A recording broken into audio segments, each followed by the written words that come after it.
Assalamualaikum warahmatullahi wabarakatuh. Perkenalkan, nama saya Andini Nuriski dengan NIM 2006091, kelas 3A, Program Studi Pendidikan Sosiologi 2020, Universitas Pendidikan Indonesia.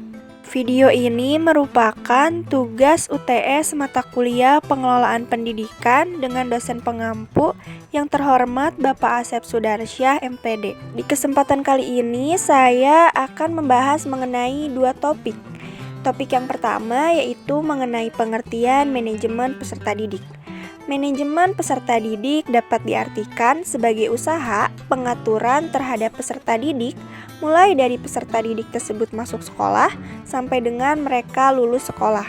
Adapun pengertian manajemen dan peserta didik itu sendiri, yaitu menurut Mary Parker Follett, manajemen adalah seni dalam menyelesaikan tugas melalui perantara.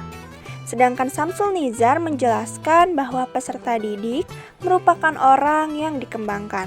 Sedangkan Neziavich mendefinisikan manajemen peserta didik atau Pupil Personal Administration adalah layanan yang memusatkan perhatian pada pengaturan, pengawasan, dan layanan individual seperti pengembangan keseluruhan kemampuan, minat, serta kebutuhan sampai ia matang di sekolah. Selanjutnya kita akan membahas ke topik kedua, yaitu tujuan dan fungsi manajemen peserta didik. Namun yang pertama akan kita bahas yaitu mengenai tujuan manajemen peserta didik terlebih dahulu. Terdapat dua jenis tujuan manajemen peserta didik. Yang pertama, tujuan umum. Tujuan umum manajemen peserta didik yaitu mengatur kegiatan-kegiatan peserta didik agar kegiatan-kegiatan tersebut menunjang proses belajar mengajar di sekolah dan agar dapat berjalan lancar, tertib, dan teratur sehingga dapat memberikan kontribusi bagi pencapaian tujuan sekolah dan tujuan pendidikan secara keseluruhan. Tujuan yang kedua yaitu tujuan khusus.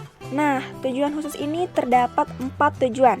Yang pertama, meningkatkan pengetahuan, keterampilan, dan psikomotor peserta didik. Yang kedua, menyalurkan aspirasi, harapan, dan memenuhi kebutuhan peserta didik.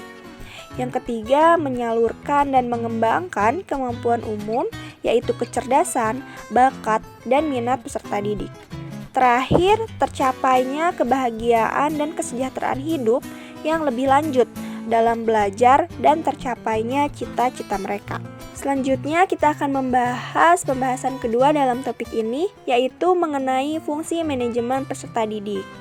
Fungsi manajemen peserta didik ini terbagi menjadi dua, yaitu fungsi umum dan fungsi khusus. Nah, kita akan bahas dulu mengenai fungsi umum.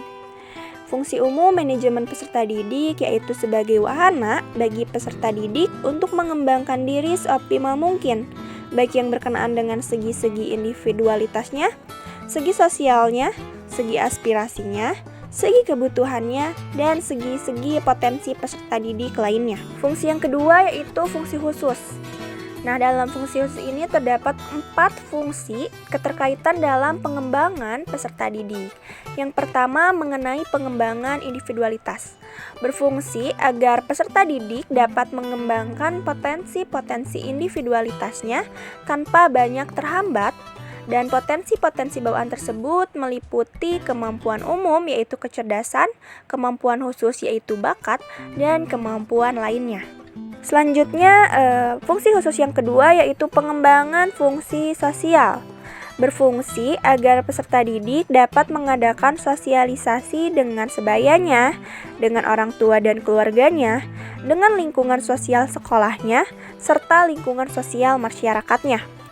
Fungsi ini berkaitan dengan hakikat peserta didik sebagai makhluk sosial. Kemudian fungsi khusus yang ketiga yaitu penyaluran aspirasi dan harapan, yang berfungsi agar peserta didik tersalurkan hobi, kesenangan, dan minatnya. Hobi, kesenangan, dan minat peserta didik patut disalurkan karena hobi dapat menunjang perkembangan diri peserta didik secara keseluruhan. Terakhir, fungsi khusus yang keempat yaitu pemenuhan kebutuhan dan kesejahteraan. Berfungsi agar peserta didik sejahtera dalam hidupnya. Kesejahteraan sangat penting karena dengan demikian peserta didik juga akan turut memikirkan kesejahteraan sebayanya. Sekian yang bisa saya sampaikan. Terima kasih atas waktu dan perhatiannya. Wassalamualaikum warahmatullahi wabarakatuh.